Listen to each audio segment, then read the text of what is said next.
Hi friends, எல்லோரும் எப்படி இருக்கீங்க? இன்றைக்கி வந்து இன்ட்ரெஸ்டிங்கான ஒரு vlog பார்க்க போகிறோங்க. இன்றைக்கி வந்து பார்த்திங்கன்னா நான் கொஞ்சம் ஸ்பெஷலாக சமைக்க போகிறேன் லஞ்சுக்கு. எங்களுக்கு தான் பட் கொஞ்சம் ஸ்பெஷலான ரெசிபீஸ்லாம் பண்ண போகிறேன். மோஸ்ட்லி என்னோடய ஹஸ்பண்டோட ஃபேவரட் ரெசிபீஸ்லாம் இன்றைக்கி செய்ய போகிறேன். கண்டிப்பாக இந்த ரெசிபீஸ் எல்லாமே நீங்கள் ட்ரை பண்ணணும். ஒவ்வொன்றும் ரொம்ப யூனிக்காக இருக்கும், அதே சமயத்தில் ரொம்ப ரொம்ப டேஸ்ட்டாக இருக்கும். கண்டிப்பாக ட்ரை பண்ணி பாருங்கள். கட்டாயம் இந்த வீடியோ வந்து உங்களுக்கு இன்ட்ரெஸ்டிங்காகவும் யூஸ்ஃபுல்லாகவும் இருக்கும்னு நினைக்கிறேன். வீடியோ ஃபுல்லாக பாருங்கள்.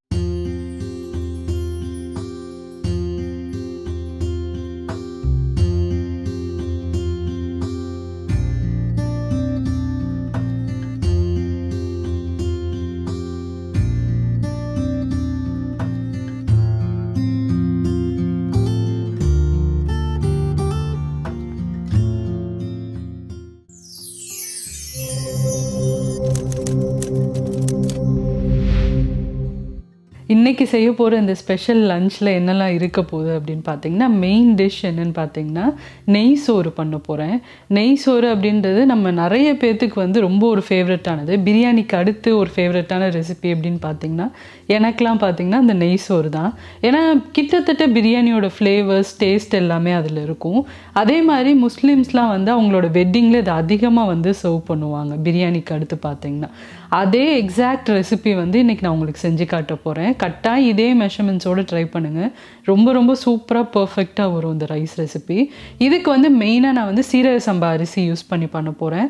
அதுதான் ஆத்தென்டிக் வேல செய்கிற ஒரு மெத்தட். சப்போஸ் உங்களுக்கு வந்து சீரக சம்பா கிடைக்கல அப்படின்னா நீங்கள் இதுக்கு பதிலாக பாஸ்மதி ரைஸ் கூட யூஸ் பண்ணலாம். மற்றபடி பொன்னி ரைஸ் இதெல்லாம் வந்து இந்த ரைஸ்க்கு வந்து செட் ஆகாது. பாஸ்மதி ரைஸ் இல்லாட்டி சீரக சம்பாவில் நீங்கள் வந்து ட்ரை பண்ணலாம். அடுத்ததாக வந்து பார்த்திங்கன்னா இதுக்கு சைட் டிஷ்லாம் கொஞ்சம் காரமாக இருந்தால் நல்லாயிருக்கும். நெஞ்செலும்பு இருக்கும் இல்லையா, மட்டனோட நெஞ்செலும்பும் கத்திரிக்காயும் சேர்த்து ஒரு நெஞ்செலும்பு குழம்பு நான் செய்ய போகிறேன். நல்லா பெப்பர்லாம் தூக்கலாக போட்டு. அடுத்ததை வந்து பார்த்திங்கன்னா சிக்கன் ரோஸ்ட் ஒன்று பண்ண போகிறேன், ரைத்தா. எல்லாமே வந்து ரொம்ப டேஸ்டான ரெசிபி, ரொம்ப சாட்டிஸ்ஃபைங்காக இருக்கும் நீங்கள் சர்வ் பண்ணிங்க அப்படின்னா. இதே மெனுவை நீங்கள் வந்து கெஸ்ட்டுக்கு கூட நீங்கள் வந்து பிளான் பண்ணலாம். ரொம்ப நல்லாயிருக்கும். பார்க்குறதுக்கு உங்களுக்கு மெனு வந்து சிம்பிளாக தெரியுது, பட் ஒவ்வொரு ரெசிபீஸும் வந்து அவ்வளோ டேஸ்ட்டாக சூப்பராக இருக்கும். பெஸ்ட்டு காம்பினேஷன் இந்த மூணுமே. இன்றைக்கி வந்து பார்த்திங்கன்னா அதுக்கு தேவையான மீட் எல்லாமே வாங்கி ரெடியாக வச்சுருக்கோம். ஃபஸ்ட்டு வந்து கட் பண்ணி அதெல்லாம் க்ளீன் பண்ணிவிட்டு அதுக்கப்புறமா சமைக்கிறதுக்கு தேவையான பொருட்கள் எல்லாமே ரெடி பண்ணிவிட்டு குக்கிங்கை ஸ்டார்ட் பண்ண போகிறேன். அதிகபட்சம் இதெல்லாம் செஞ்சு முடிக்கிறதுக்கு நம்மளுக்கு 1 மணி நேரம் ஆகும். நான் வீடியோ எடுத்துகிட்டே பண்ணுறனால எனக்கு ஒரு 1.5 மணி நேரம் பக்கம் ஆகும். இப்போ செய்ய ஆரம்பிச்சிடலாம். எல்லாமே ரெடியாக இருக்குது, கட் பண்ண ஆரம்பிச்சிடலாம். இப்போ சமையல் ஸ்டார்ட் பண்ணுறதுக்கு முன்னாடி ப்ரிப்பரேஷன் எல்லாத்தையும் பண்ணிடலான்னு சொல்லிட்டு நாங்கள் வந்து மீட் ஃபஸ்ட்டு கட் பண்ண ஸ்டார்ட் பண்ணியிருக்கோம். சிக்கன் வந்து நான் ஒரு 1/2 கிலோ பக்கம் எடுத்திருக்கேன். அதில் வந்து தோல் எல்லாத்தையும் ரிமூவ் பண்ணிவிட்டு கொஞ்சம் சின்ன சின்ன பீசஸாக கட் பண்ணிக்க போகிறோம். நீங்கள் வேணும்னா கொஞ்சம் பெரிய சைஸாக கட் பண்ணி கூட அதை நீங்கள் மேரினேட் பண்ணிக்கலாம். இதில் வந்து கொஞ்சம் மசாலா சேர்த்து மேரினேட் பண்ணிவிட்டு நான் வந்து அதுக்கப்புறமா இந்த ரோஸ்ட்டு செய்ய போகிறேன். இப்போ ஹஸ்பண்ட் வந்து அந்த மீட் ப்ரிப்பரேஷன்லாம் பண்ணிகிட்ருக்க டைமில் நான் வந்து பார்த்திங்கன்னா சமையலுக்கு தேவையான மிச்ச பொருட்கள் எல்லாமே ரெடி பண்ணிகிட்ருக்கேன். ஏன்னா நிறைய வெங்காயம், புதினா, கொத்தமல்லி இதெல்லாம் வந்து க்ளீன் பண்ணி கட் பண்ண வேண்டியது இருக்குது. ஸோ அதனால் நான் அந்த வேலை எல்லாமே பார்த்துட்ருக்கேன். இந்த நெய் சோறுக்கு பார்த்திங்கன்னா நம்ம பிரியாணிக்கு ரெடி பண்ணுற மாதிரியே தான் நிறைய வெங்காயம், புதினா, கொத்தமல்லி இதெல்லாம் தேவைப்படும். ஸோ அது எல்லாத்தையும் க்ளீன் பண்ணி இந்த மாதிரி ஒரு பிளேட்டில் நான் ரெடி பண்ணி எடுத்து வச்சுருக்கேன்.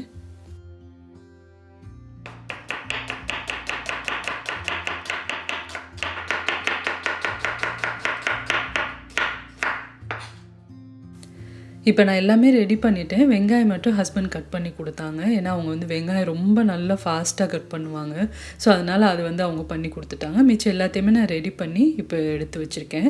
இப்போ நம்ம வந்து சமையல் ஸ்டார்ட் பண்ணிடலாம். ஃபஸ்ட்டு வந்து எலும்பு குழம்புக்கு நம்ம மசாலா அரைக்க போகிறோம். அதுக்கு இங்கே மிக்ஸி ஜாரில் பார்த்திங்கன்னா ஒரு 4 வெள்ளைப்பூடு சேர்த்துருக்கேன். அடுத்தது அதே அளவு இஞ்சி சேர்த்துக்கலாம். ஒரு பாதி வெங்காயத்தை நான் அதில் வந்து சேர்த்துருக்கேன். நீங்கள் கிடைச்சது அப்படின்னா சின்ன வெங்காயம் கூட சேர்த்துக்கலாம். அடுத்ததாக 1 டீஸ்பூன் அளவுக்கு சீரகம் சேர்த்துக்கலாம். 1 டீஸ்பூன் அளவுக்கு சோம்பு சேர்க்குறேன். அடுத்ததாக 1.5 டீஸ்பூன் அளவுக்கு மிளகு சேர்த்துக்கோங்க. இப்போ இதை வந்து நம்ம தண்ணி எதுவுமே சேர்க்காம நல்ல கோர்ஸாக அதை வந்து நம்ம அரைச்சிக்க போகிறோம். இப்போ நான் என்னோடய வீடியோஸ் பார்த்துட்டு உங்களில் நிறைய பேர் என்கிட்ட ஃப்ரீக்வெண்ட்டாக கேட்குற ஒரு கொஷின் என்னென்னு பார்த்தீங்கன்னா, இது என்ன பிராண்ட் மிக்ஸி அப்படின்னு சொல்லி கேட்குறீங்க. இது வந்து பட்டர்ஃப்ளை பிராண்டுங்க, பட்டர்ஃப்ளை மேட்ச்லெஸ் மிக்ஸி. இந்த மிக்ஸியோட லிங்க்கும் நான் டிஸ்கிரிப்ஷனில் கொடுத்துருக்கேன். தேவைப்படுறவங்க செக் பண்ணிக்கோங்க. இப்போ மட்டனை வந்து நம்ம வேக வச்சிடலாம். அதுக்கு இங்கே ஒரு ப்ரெஷர் குக்கரில் நெஞ்செலும்பை வந்து க்ளீன் பண்ணி எடுத்து அதில் வச்சுருக்கேன். ஒரு தக்காளி பக்கம் அதில் சேர்த்துக்கலாம். அடுத்ததாக ஒரு 1/2 டீஸ்பூன் அளவுக்கு மஞ்சத்தூள் சேர்த்துக்கோங்க. அடுத்ததாக இப்போ நம்ம வந்து அரைச்சோம் இல்லையா, அந்த பேஸ்ட்டை வந்து இதில் சேர்த்துக்கலாம். தண்ணி எதுவுமே சேர்க்காம நான் அப்படியே கோர்ஸாக அரைச்சி எடுத்து வச்சுருக்கேன். இப்போ அடுத்ததாக பார்த்தீங்கன்னா தேவையான அளவு தண்ணி சேர்த்துக்கோங்க. நம்ம குழம்பு ரெடி பண்ணுறப்போ எக்ஸ்ட்ரா தண்ணி சேர்ப்போம். அதனால் இப்போ மீட் வேகிற அளவுக்கு மட்டும் தண்ணி சேர்த்தா போதும். இப்போ நல்லா மிக்ஸ் பண்ணி விட்டுடலாம். 1 டீஸ்பூன் மட்டும் நான் நல்லெண்ணெயும் சேர்த்துருக்கேன். இப்போ நல்லா மிக்ஸ் பண்ணிவிட்டு ஒரு மூடி போட்டு இதை வேக வைக்க போகிறோம். இது வெந்ததுக்கப்புறமா தான் நம்ம குழம்பு வந்து தனியாக ரெடி பண்ண போகிறோம். இது வெந்ததுக்கப்புறமா இதை வந்து நீங்கள் அப்படியே உப்பு சேர்த்து சூப்பாக கூட இதை சர்வ் பண்ணலாம். ரொம்ப நல்லது உடம்புக்கும், டேஸ்ட்டும் நல்லாயிருக்கும். இப்போ நான் வந்து ஒரு 20 நிமிஷம் பக்கம் அதை வேக வச்சுக்க போகிறேன். இப்போ அடுத்ததாக சிக்கன் மேரினேஷனுக்கு பார்த்தீங்கன்னா நான் வந்து வெள்ளைப்பூடு, இஞ்சி, அதில் கொஞ்சம் மிளகு சேர்த்து அரைச்சி அதில் சேர்த்துருக்கேன். அடுத்ததாக வந்து ஒரு 1/4 டீஸ்பூன் அளவுக்கு மஞ்சத்தூள் சேர்த்துக்கலாம். தேவையான அளவு உப்பு சேர்த்துக்கோங்க. இப்போ இதை வந்து நல்லா கிளறி விட்டுடலாம். மிளகாய்த்தூள் இதெல்லாம் வந்து நம்ம ரோஸ்ட்டு ரெடி பண்ணுறப்ப தான் சேர்க்க போகிறோம். இப்போ உங்களுக்கு டைம் இருந்தது அப்படின்னா ஒரு 1/2 மணி நேரம் பக்கம் நீங்கள் ஊற வச்சுக்கலாம். இல்லை அப்படின்னா அட்லீஸ்ட் ஒரு 10 நிமிஷம் மட்டும் ஊற வச்சுட்டு இந்த ரோஸ்ட்டை வந்து நம்ம ரெடி பண்ணிக்கலாம். இப்போ சிக்கன் ரோஸ்ட்டு செய்கிறதுக்கு நல்ல ஒரு கேஸ்டைன் கடாய் நான் எடுத்திருக்கேன். அதில் வந்து பார்த்திங்கன்னா ஒரு 3 டேபிள் ஸ்பூன் பக்கம் எண்ணெய் சேர்த்துக்கிறேன். எண்ணெய் நல்லா சூடானதுக்கப்புறமா ஒரு 4-5 பீஸ் அளவுக்கு கிராம்பு, ஒரு 3 ஏலக்காய் சேர்க்குறேன். அடுத்ததாக ஒரு சின்ன துண்டு பட்டை சேர்த்துக்கலாம். அடுத்ததாக கொஞ்சம் கல்பாசி சேர்த்துக்கலாம். இதெல்லாம் நல்லா பொரியட்டும். பொரிஞ்சதுக்கப்புறமா ஒரு பெரிய சைஸ் வெங்காயத்தை பொடியாக கட் பண்ணி எடுத்து வச்சுருக்கேன். அதையும் இதில் சேர்த்துக்கோங்க. இந்த ரோஸ்ட்டுக்கு வெங்காயம் கொஞ்சம் ஜாஸ்தி சேர்த்திங்க அப்படின்னா டேஸ்ட்டு ரொம்ப நல்லாயிருக்கும். இப்போ இதை வந்து நல்லா நம்ம வந்து வதக்கி விட போகிறோம். அதுக்கு முன்னாலே இதில் பார்த்திங்கன்னா ஒரு 2 பச்சை மிளகாய் சேர்த்துட்டு கருவேப்பிலையும் கொஞ்சம் சேர்த்துக்கலாம். கடைசியாக நான் நிறையா கருவேப்பிலை சேர்க்க போகிறேன். ஸோ அதனால் இப்போ வந்து கொஞ்சம் கம்மியாக சேர்த்துருக்கேன். இப்போ வெங்காயம் வந்து நல்லா மிக்ஸ் ஆகணும். ரொம்ப ரோஸ்ட் ஆக தேவையில்ல. கொஞ்சம் லேசாக கலர் மாதிரி வர டைமில் நம்ம வந்து அடுத்த பொருட்கள்லாம் சேர்த்துக்கலாம்.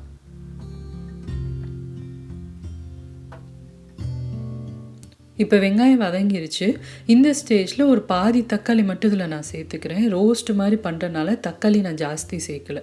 இதே நீங்கள் கிரேவியாக பண்ணுறீங்க அப்படின்னா கொஞ்சம் ஜாஸ்தி தக்காளி சேர்த்துக்கலாம்.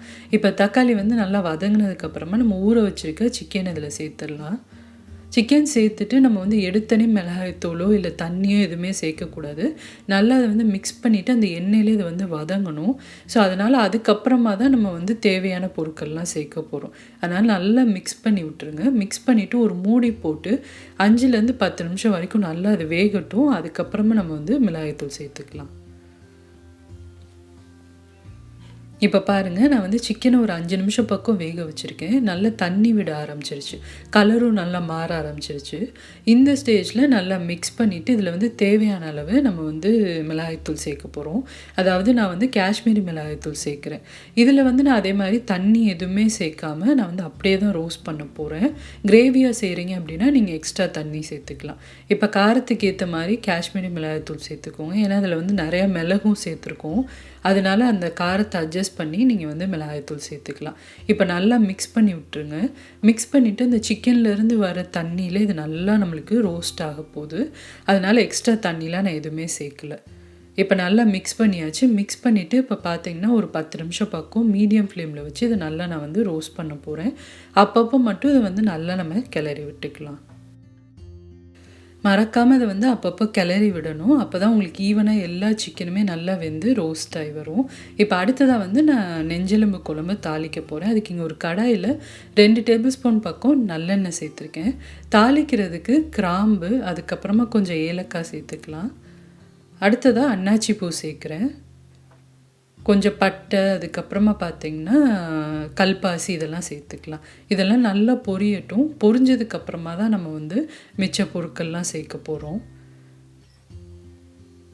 இப்போ எல்லாமே நல்லா பொரிய ஆரம்பிச்சிருச்சு. இந்த ஸ்டேஜில் ஒரு 1/2 டீஸ்பூன் பக்கம் சோம்பு சேர்த்துக்கலாம். அதுவும் நல்லா பொரிஞ்சதுக்கப்புறமா கொஞ்சம் கருவேப்பிலை சேர்த்துக்கோங்க. இப்போ அடுத்ததாக பார்த்திங்கன்னா ஒரு பெரிய சைஸ் வெங்காயத்தை நான் பொடியாக கட் பண்ணி எடுத்து வச்சுருக்கேன். அதை வந்து இதில் சேர்த்துடலாம். இப்போ வெங்காயம் சேர்த்ததுக்கப்புறமா நல்லா அதை வந்து வதக்க போகிறோம். இஞ்சி பூண்டு எல்லாமே நம்ம வந்து மட்டன் வேக வைக்கிறப்பே சேர்த்தாச்சு. ஸோ அதனால் இப்போ சேர்க்க தேவையில்ல. இப்போ அது வந்து நல்லா வதங்கினதுக்கப்புறமா நம்ம தக்காளி இதெல்லாம் சேர்த்துக்கலாம். இப்போ சிக்கன் ரோஸ்ட்டும் நல்லா ரெடி ஆகிட்டுருக்கு. இப்போ வெங்காயம் வந்து வதங்கிருச்சு. இந்த ஸ்டேஜில் நான் வந்து ஒரு சின்ன தக்காளியாக கட் பண்ணி எடுத்து வச்சுருக்கேன். அதை வந்து இதில் சேர்த்துக்கோங்க. ஏன்னா மட்டன் வேகிறப்பே நம்ம கொஞ்சம் தக்காளி சேர்த்துருக்கோம். இப்போ அடுத்ததாக இதில் வந்து நான் கத்திரிக்காய் சேர்த்துக்கிறேன். கத்திரிக்காய் சேர்த்து இந்த நெஞ்செலும்பு குழம்பு செஞ்சீங்க அப்படின்னா ரொம்ப நல்லாயிருக்கும் டேஸ்ட்டு. ஸோ அதனால் உங்களுக்கு பிடிச்சது அப்படின்னா நீங்கள் கத்திரிக்காயும் சேர்த்துக்கலாம். இப்போ கத்திரிக்காய் வந்து நல்லா வதங்கணும். ஒரு மூடி போட்டு வச்சிடலாம். இப்போ சிக்கன் ரோஸ்ட்டு பாருங்கள் சூப்பராக ரெடி ஆயிடுச்சு. கடைசியாக அதில் வந்து நான் தேவையான அளவு கரம் மசாலா தூள் சேர்த்துக்கிறேன். சேர்த்துட்டு இதை வந்து நல்லா மிக்ஸ் பண்ணிடலாம். கடைசியாக சேர்த்தா போதும் கரம் மசாலா தூள். இப்போ மிக்ஸ் பண்ணிவிட்டு இப்போ நான் வந்து நிறைய கொத்தமல்லியும் கருவேப்பிலையும் சேர்க்க போகிறேன். கருவேப்பிலை தான் அதில் மெயின் ஃப்ளேவர் உங்களுக்கு கொடுக்க போகுது. ஸோ அதனால் நிறைய கருவேப்பிலை சேர்த்துக்கோங்க. கருவேப்பிலை சேர்த்ததுக்கப்புறமா நல்லா அதை வந்து மிக்ஸ் பண்ணி விட்டுடலாம். அவ்வளோதான், சூப்பரான சிக்கன் ரோஸ்ட் நம்மளுக்கு ரெடி ஆயிடுச்சு. இது வந்து ரசம் சாதத்துக்கு கூட ரொம்ப டேஸ்ட்டு சூப்பராக இருக்கும். ட்ரை பண்ணி பாருங்கள். இப்போ வந்து சர்விங் பவுலில் இதை மாற்றி வச்சுக்கிறேன்.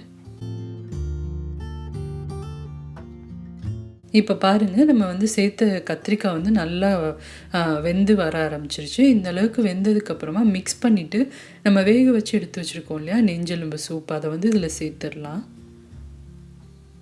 இப்போ இந்த குழம்பு வந்து கொஞ்சம் தண்ணியாக இருந்தால் நல்லாயிருக்கும். அதனால் கன்சிஸ்டன்சியை அதுக்கேற்ற மாதிரி நீங்கள் அட்ஜஸ்ட் பண்ணிக்கலாம். இப்போ சேர்த்ததுக்கப்புறமா காரத்துக்கு ஏற்ற மாதிரி குழம்பு மிளகாய்த்தூள் சேர்த்துக்கோங்க. இந்த ரெசிப்பியும் நான் தனியாக போஸ்ட் பண்ணியிருக்கேன். உங்களுக்கு லிங்க் வந்து டிஸ்கிரிப்ஷனில் ஷேர் பண்ணியிருக்கேன். இப்போ நான் வந்து பார்த்திங்கன்னா 2 டீஸ்பூன் அளவுக்கு குழம்பு மிளகாய்த்தூள் சேர்த்துருக்கேன். அடுத்ததாக தேவையான அளவு உப்பு சேர்த்துக்கலாம். இப்போ அவ்வளோதாங்க. நல்லா மிக்ஸ் பண்ணிவிட்டு இந்த குழம்பு பார்த்திங்கன்னா ஒரு 10 நிமிஷம் பக்கம் நல்லா கொதிக்கணும். இதோட பச்சை வாசலாம் போனதுக்கப்புறமா நம்ம கடைசியாக தேங்காய் அரைச்சி இதில் ஊற்றிட்டோம் அப்படின்னா சூப்பரான குழம்பு நம்மளுக்கு ரெடி ஆயிடும். இப்போ அடுத்தது அதில் வந்து நான் ரைத்தாக்கு கொஞ்சம் வெங்காயம் கட் பண்ணி எடுத்து வச்சுருக்கேன். அதில் கொஞ்சம் கொத்தமல்லி சேர்த்து உப்பு சேர்த்து நல்லா பெசரி வச்சிடலாம். கடைசியாக சர்வ் பண்ணுறதுக்கு முன்னால் வந்து நம்ம தயிர் சேர்த்தோம் அப்படின்னா வெங்காயம் நல்லா சாஃப்டாக நல்லாயிருக்கும். இப்போ அடுத்ததாக நான் வந்து நெய் சோறு தாளிக்க போகிறேன். அதுக்கு இங்கே ஒரு பெரிய பாத்திரம் நான் வந்து சூடு பண்ணியிருக்கேன். இதில் மெயினாக பார்த்திங்கன்னா நெய்யோட ஃப்ளேவர் நிறையா இருக்கணும். அதனால் ஒரு 4 டேபிள் ஸ்பூன் பக்கம் நெய் சேர்த்துருக்கேன். 1 டேபிள் ஸ்பூன் மட்டும் எண்ணெய் சேர்த்துருக்கேன். இப்போ எண்ணெய் சூடானதுக்கப்புறமா தாளிக்கிறதுக்கு பார்த்திங்கன்னா பட்டை, கிராம்பு, ஏலக்காய் அது 3 மட்டும் சேர்க்குறேன். அது பொரிஞ்சதுக்கப்புறமா பிரியாணி இலை சேர்த்துக்கலாம். அடுத்ததாக வந்து ரம்ப இலைன்னு சொல்லுவோம் இல்லையா, அதை சேர்த்துக்கிறேன். இது வந்து இந்த சாதத்துக்கு ரொம்ப மெயினான ஃப்ளேவர் கொடுக்கும். ஸோ கிடைச்சது அப்படின்னா கண்டிப்பாக சேர்த்துக்கோங்க. இப்போ நல்லா வதங்கினதுக்கப்புறமா 1 கப் அளவுக்கு புதினா கொத்தமல்லி நான் சேர்த்துக்கிறேன். இந்த எண்ணெயில் சேர்த்தோன்னா அதோட ஃப்ளேவரும் நல்லா உங்களுக்கு சாதத்தில் இருக்கும். ஸோ இப்போ இது எல்லாத்தையும் நல்லா வதக்கிட்டு நம்ம அடுத்ததாக வந்து பார்த்திங்கன்னா காரத்துக்கு ஏற்ற மாதிரி பச்சை மிளகா சேர்க்க போகிறோம். இந்த சாதத்துக்கு வந்து காரம் பச்சை மிளகா மட்டும்தான். ஸோ அதனால் அதுக்கேற்ற மாதிரி நீங்கள் சேர்த்துக்கோங்க. நான் 7லேருந்து 8 மிளகா சேர்த்துருக்கேன். இப்போ அடுத்ததாக ஒரு 4 வெங்காயம் பக்கம் இதில் பொடியாக நீல வாக்கில் அரைஞ்சி வச்சுருக்கோம். அதையும் சேர்த்துடலாம். பொதுவாக பிரியாணிக்கு வந்து நம்ம வெங்காயத்தை நல்லா கொஞ்சம் ப்ரௌனாகி வர வரைக்கும் வதக்குவோம் இல்லையா. பட் ஆனால் நெய் சோறை பொறுத்த வரைக்கும் நம்ம ரொம்ப வதக்கக்கூடாது வெங்காயத்தை. கொஞ்சம் அதோட கலர் மாறி வர ஸ்டேஜ்லேயே நம்ம அடுத்த பொருட்கள்லாம் சேர்த்துடணும். இல்லைனா உங்களுக்கு நெய் சோறோட கலர் வந்து பார்த்திங்கன்னா வெள்ளையாக இருக்காது, கொஞ்சம் கலர் மாறிடும். அதனால் வெங்காயம் மட்டும் கரெக்டாக நீங்கள் வதக்கணும், ரொம்ப வதக்க தேவையில்லை. இப்போ கொஞ்சமாக நான் உப்பு சேர்த்து இதை வதக்குறேன். இது வதங்கிட்டு இருக்க டைம்லேயே பார்த்திங்கன்னா நான் வந்து தேங்காய் அரைச்சிட்டேன் குழம்புக்கு. குழம்பு வந்து உங்களுக்கு நல்லா ரெடி ஆயிடுச்சு. கடைசியாக அந்த தேங்காய் வந்து நம்ம சேர்த்துக்கலாம். இதுக்கு பதிலாக நீங்கள் வந்து தேங்காய் பால் கூட சேர்த்துக்கலாம். இப்போ நல்லா மிக்ஸ் பண்ணிவிட்டு தேங்காய் சேர்த்ததுக்கப்புறமா ரொம்ப நேரம் கொதிக்க விட தேவையில்லை. ஒரு 2 நிமிஷம் பக்கம் நல்லா கொதிக்கட்டும். கொதிச்சதுக்கப்புறமா கடைசியாக கொத்தமல்லி சேர்த்து நம்ம இறக்கிடலாம். இப்போ பாருங்கள், வெங்காயம் வந்து லேசாக கலர் மாறி இருக்குது. இந்த ஸ்டேஜ்லேயே நான் வந்து ஒரு பெரிய சைஸ் தக்காளி நீல வாக்கில் கட் பண்ணி வச்சுருந்தேன், அதை சேர்த்துடலாம். சேர்த்துட்டு அதுக்கப்புறமா பார்த்திங்கன்னா ஒரு 1.5 டீஸ்பூன் அளவுக்கு இஞ்சி பூண்டு பேஸ்ட்டும் நான் சேர்த்து அதோட பச்சை வாசமும் போகிற அளவுக்கு நான் வதக்க போகிறேன். இஞ்சி பூண்டு பேஸ்ட் சேர்த்த கிளிப்பிங் வந்து கட் ஆகிடுச்சு. இப்போ நல்லா அது வந்து வதங்கட்டும், மசிஞ்சு வர அளவுக்கு இது வதக்க போகிறோம். இப்போ பாருங்கள், எல்லாமே நல்லா வதங்கிருச்சு. இந்த ஸ்டேஜில் இதில் வந்து நான் கெட்டியாக தேங்காய் பால் எடுத்து வச்சுருக்கேன், அதை வந்து இதில் சேர்த்துடலாம். நான் இன்றைக்கி சீரக சம்பா அரிசி சேர்த்து பண்ணுறேன். ஸோ 1 டம்ளர் அரிசிக்கு 2 டம்ளர் அளவுக்கு நம்ம தண்ணி சேர்க்கணும். அதுக்கேற்ற மாதிரி தேங்காய் பாலும் தண்ணியும் நான் வந்து மெஷர் பண்ணி சேர்த்துட்டேன். இப்போ இந்த சாதத்துக்கு தேவையான அளவு உப்பு சேர்த்துடலாம். உப்பு சேர்த்துட்டு இதெல்லாம் நல்லா கொதிக்க ஆரம்பிச்சதுக்கப்புறமா நம்ம வந்து சீரக சம்பா அரிசியை சேர்த்துக்க போகிறோம். இப்போ பாருங்கள், நெஞ்செலும்பு குழம்பு சூப்பராக நம்மளுக்கு ரெடி ஆயிடுச்சு. ரொம்ப ஃப்ளேவர்ஃபுல்லாக டேஸ்ட்டாக இருக்கும். இப்போ கடைசியாக நிறையா கொத்தமல்லி சேர்த்து இதை இறக்கிடலாம். இது வந்து ரைஸ் கூடயும் ரொம்ப நல்லாயிருக்கும். அதே மாதிரி இட்லி, தோசை இந்த மாதிரி ரெசிபீஸ் கூடயும் நீங்கள் சர்வ் பண்ணலாம். ரொம்ப ரொம்ப டேஸ்ட்டாகவும் இருக்கும். உடம்புக்கும் இது ரொம்ப நல்லது. கண்டிப்பாக ட்ரை பண்ணி பாருங்கள். இப்போ அடுத்ததாக நம்ம தேங்காய் பால் வந்து நல்லா கொதிக்க ஆரம்பிச்சிருச்சு. அந்த ஸ்டேஜில் நம்ம வந்து கழுவி எடுத்து வச்சுருக்க சீரக சம்பா அரிசியை சேர்த்துக்கலாம். இப்போ சப்போஸ் நீங்கள் வந்து பாஸ்மதி அரிசி சேர்க்குறீங்கன்னா அது ஒரு 1/2 மணி நேரம் பக்கம் ஊற வச்சுட்டு சேர்த்துக்கோங்க. அப்போ தான் உங்களுக்கு உதிரியாக நல்லா வரும். இப்போ தண்ணி எல்லாத்தையும் வடிச்சிட்டு அரிசியை மட்டும் இதில் சேர்த்துக்கிறேன். சேர்த்துட்டு இதில் பார்த்தீங்கன்னா ஒரு டீஸ்பூன் பக்கம் லெமன் ஜூஸ் சேர்த்துக்கலாம். இப்போ வந்து தம்மில் போடுறதுக்கு முன்னாடி கொஞ்சம் தண்ணிலாம் நல்லா வற்றட்டும். அதுக்கப்புறமா வந்து நம்ம தம்மில் வைக்க போகிறோம். இப்போ பார்த்திங்கன்னா தெரியும், தண்ணியெல்லாம் நல்லா கொஞ்சம் வற்றி வர ஆரம்பிச்சிருக்கு. இந்த ஸ்டேஜில் தான் நம்ம தம்மில் வைக்க போகிறோம். நல்லா மிக்ஸ் பண்ணிவிட்டு இது வந்து பார்த்திங்கன்னா ஒரு நல்ல டைட்டான மூடி மேலே போட்டுக்கோங்க. போட்டுட்டு நல்ல ஒரு க்ளீனான கிச்சன் டவல் வச்சுட்டு வெயிட்டான பாத்திரம் வச்சு ஒரு 1/2 மணி நேரம் பக்கம் நல்ல சிம்மில் வச்சு நம்ம தம்மில் வைக்க போகிறோம். சப்போஸ் உங்களுக்கு அடிப்பிடிக்கும்னு நினச்சிங்கன்னா கீழே ஒரு தோசை தவா வச்சுட்டு அது மேலே அந்த பாத்திரத்தை வச்சுக்கோங்க. இப்போ பாருங்கள், 1/2 மணி நேரம் பக்கம் ஆயிடுச்சு. நம்மளுக்கு நெய் சோறு ரெடி ஆயிடுச்சு. ஓப்பன் பண்ணி பார்க்கலாம். பயங்கர ஃப்ளேவர்ஃபுல்லாக இருக்குங்க. அது ஓப்பன் பண்ணுறப்ப அவ்வளோ ஃப்ளேவர்ஃபுல்லாக இருக்குது. ரைஸும் வந்து நல்ல சூப்பராக வெந்திருக்கு பாருங்கள். பர்ஃபெக்ட் கன்சிஸ்டன்சியில் வெந்திருக்கு. நல்ல ஒரு ஷார்ப்பான கரண்டி எடுத்து மெதுவாக அதை மிக்ஸ் பண்ணி விட்டுருங்க. அடி பிடிக்காமல் நல்ல உதிரியாக வந்திருக்கு பாருங்கள் ரைஸு. இதுக்கு வந்து நல்ல ஒரு காரமான கிரேவியோடு நம்ம சர்வ் பண்ணோம் அப்படின்னா ரொம்ப நல்லாயிருக்கும். இப்போ லன்ச் எல்லாமே ரெடி ஆயிடுச்சு. லன்ச்சை வந்து நான் சர்வ் பண்ண போகிறேன்.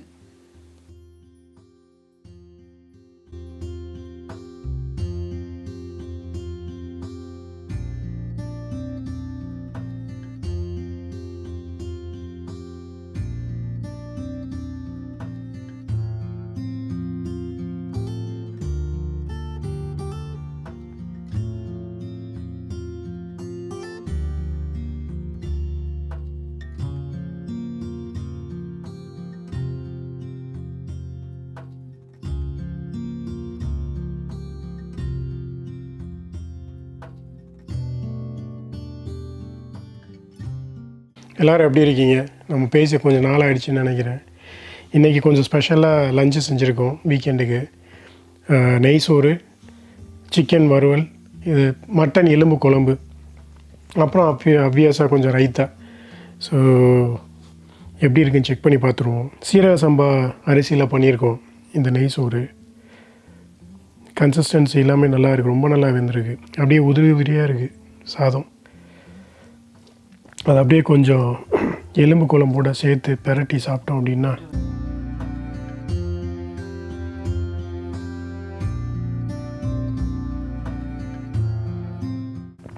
ஆஹா, சூப்பராக இருக்குது சாப்பாடு. அடடா, எலும்பு குழம்பு சூப்பராக இருக்குது. சாதமும் ரொம்ப நல்லா வெந்திருக்கு. அந்த நெய்யோட ஃப்ளேவர் அருமையாக இருக்குது. கண்டிப்பாக நீங்கள் ட்ரை பண்ணி பார்க்கணும். அந்த மாதிரி ஒரு சாப்பாடு சிம்பிளாக செய்யலாம் அந்த சாப்பாடும் கூட. இன்ஃபேக்ட் பிரியாணியை விட ரொம்ப சிம்பிளான ப்ராசஸ் தான் இருக்குது.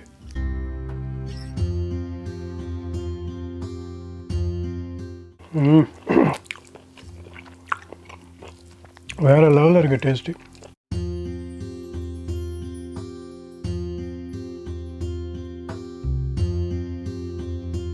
இப்போ சிக்கன் டேஸ்ட் பண்ணி பார்த்துருவோம். டேஸ்ட்டு வாய்ப்பே இல்லை.